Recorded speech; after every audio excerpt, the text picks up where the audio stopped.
Okay, this is chapter 22. The girl finally gets her dance. This is actually, well, we have an epilogue next, but the last, I guess, larger chapter. Charlotte woke. She groaned and lifted her painful hands up. Bandages covered both hands and all of her fingers. She took a deep breath and caught the scent of cooling onion soup. Oh, onion soup! She turned her head to the side. On the nightstand was the old chipped lilac bowl Basil always used when she was sick. She pushed herself up and groaned. Her hands burned. She looked around the room.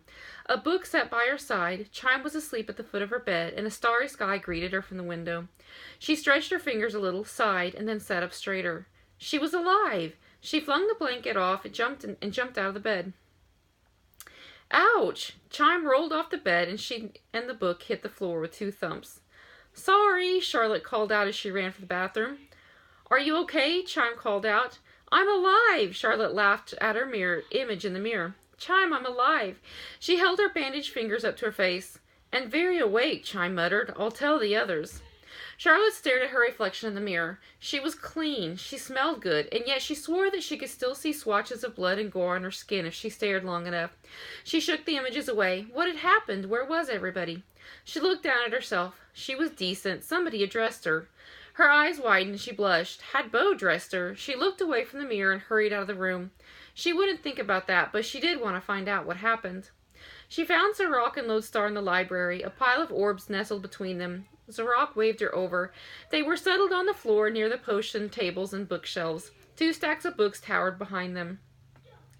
This is dark magic like I've never seen before. Lodestar cradled an orb in her hands. It's good that you saved so many. Your father's backpack is behind his desk, Zarok said. Thank you. Lodestar lowered the orb to Charlotte's eyes. Inside was a young woman her age. We don't know how to free them yet, but at least they are one step closer to being free. Charlotte stared at the orb and the motionless Magani trapped inside. Why would somebody do this? Why wouldn't they? Zarok held out another orb. An old man was in this one. Power, like anything else, can become an addiction. Hold one. Lodestar nodded at Charlotte. Oh, I don't want to. Charlotte stepped back. She held her hands up. I'm not even sure I could. You need to face your fear. Lodestar tossed an orb. Charlotte caught it. Inside was an elf. Charlotte pressed the orb to her chest. We have to free them. She clutched the orb tighter, half wishing that she could will the orb away or will the elf out. Nothing happened. We will free them, Lodestar said. Given enough time and the right information, we will succeed. Charlotte sat down in front of the orbs and set the ones she had been holding in the pile. Where is everyone? What have I missed? Zarok placed the orb he had been holding in the pile. The Magard returned to their home. They are training and increasing communication between their dens. Evangeline has returned to her homeland. She will need to talk to the elders of the elves. I will go to my home in the morning, as will Beau.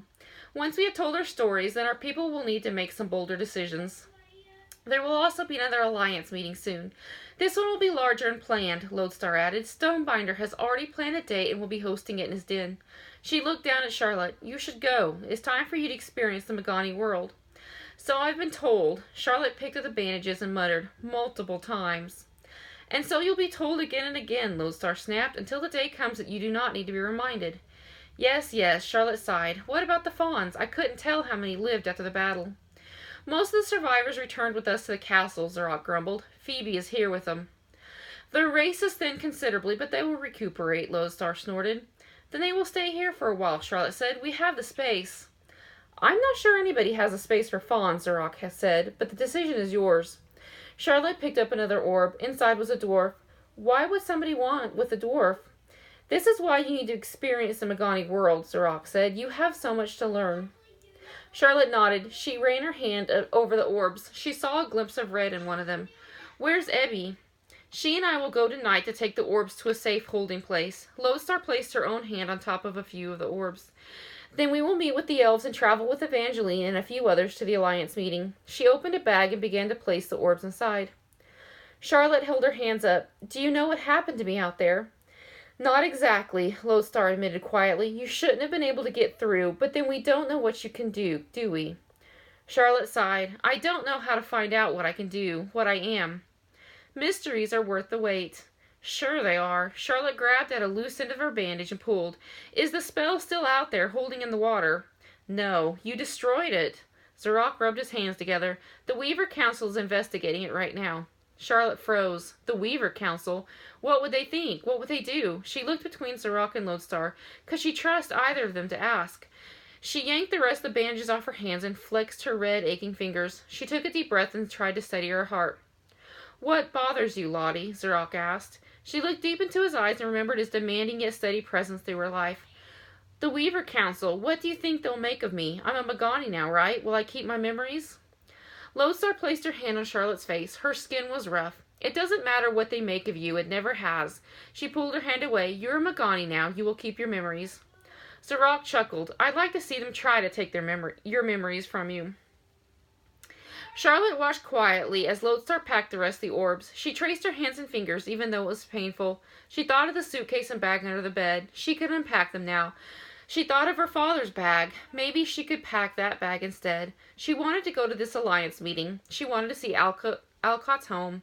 She also wanted to see Beau's home. She smiled. No, she wouldn't unpack. But she wouldn't be running away. Now she was going to go to on her own adventures.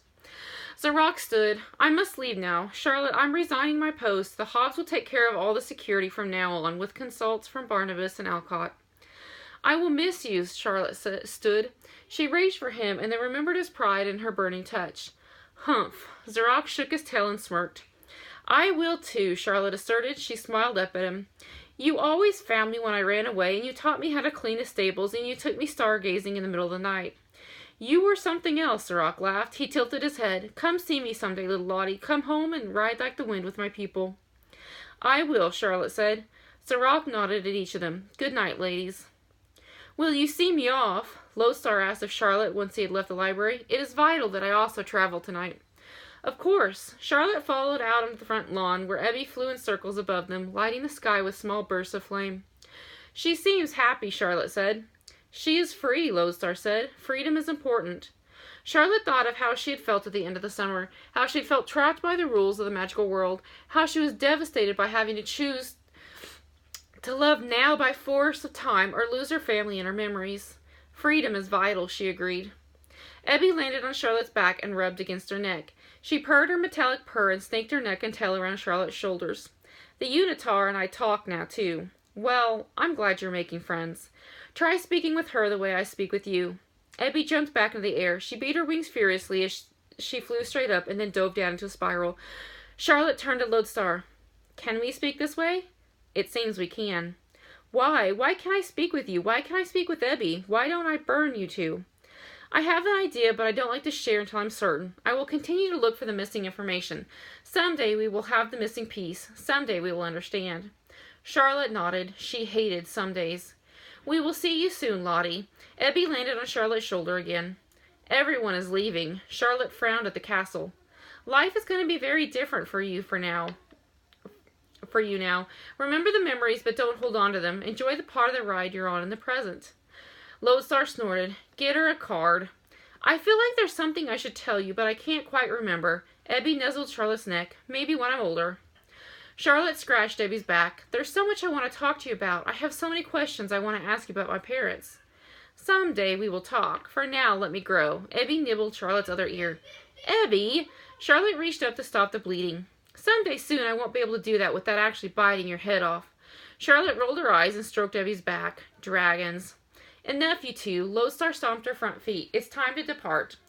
Ebby curled around Charlotte one last time and then jumped into the air. Goodbye. Charlotte hurried back to the castle. She shut the large front doors and walked across the quiet lobby. She smiled at the scent of papers and polish and made her walk a little slower through the hallways and into the library. She stood in the middle of the room and closed her eyes. She was alive. She was home. She heard the sound of his wings brushing the floor first. His voice was low and strong. Did you save a dance for me? Charlotte opened her eyes. I did, she answered softly. She turned to him. He was standing across the lobby, his mouth serious and his eyes intent. They stood apart quietly, staring each other down in the moment. Charlotte took a step to the side and put her hands on her hips. Come here, foolish man boy. Beau crossed his arms in front of his chest. You first, foolish woman girl. They crossed the space together and sunk into each other's arms. Beau lifted her slightly and twirled her in a circle. She kissed him hard and lost her fingers in his hair. His grasp was hard, and he returned her hard kiss with his own strength. Finally, he set her down on her feet, and they both breathed and smiled and held on to each other. I have to leave in the morning. He kissed her forehead. I know. She traced the muscles of his chest. They were muscles that had flown her to the beach and fought the enemy. She wanted to always remember their strength and warmth. Will I see you at the Alliance meeting, or before? I don't know. He ran his hands up and down her arms. Alcott and Barnabas will take you to the Alliance meeting if I'm not here in time. I think Phoebe will go too. Oh, she leaned into him. Can't I go with you to your homelands until the meeting? No. But you will take me soon, right? She stepped back and looked him in the eyes. Yes. He pulled her back into his arms. I'm planning it. I'll let you know when soon. Charlotte wrapped her arms around his waist. I hope it's soon. You keep putting me off when I talk about your home. You're so impatient, Lottie, he laughed. If it's not right now, then it doesn't count to you. She raised her eyebrows and opened her mouth to argue, but he silenced her with after a brief struggle with a kiss. That's not always going to work, she scolded him when he finally released her. In fact, that was your only shot. No quarrels between us tonight, Karamia. He kissed her behind her ear and her knees softened. Fine, she laughed, but I have a good memory. I'm aware, he grumbled, but it ended in a laugh. I love you. I love you. He twirled her again, and they tried to dance in the small space between chairs and desks in the library. Toes were stepped on, furniture was bumped into. Finally, they collapsed into a fit of laughter on a rug. Sing me the song again, she whispered, once they had quieted, and she lay with her head on his chest, listening to the strong beat of his heart. Of course, Karamia. He pulled her to her feet and sang it as they danced slowly throughout the library, starlight in the windows and love in their hearts. Okay, that was 21.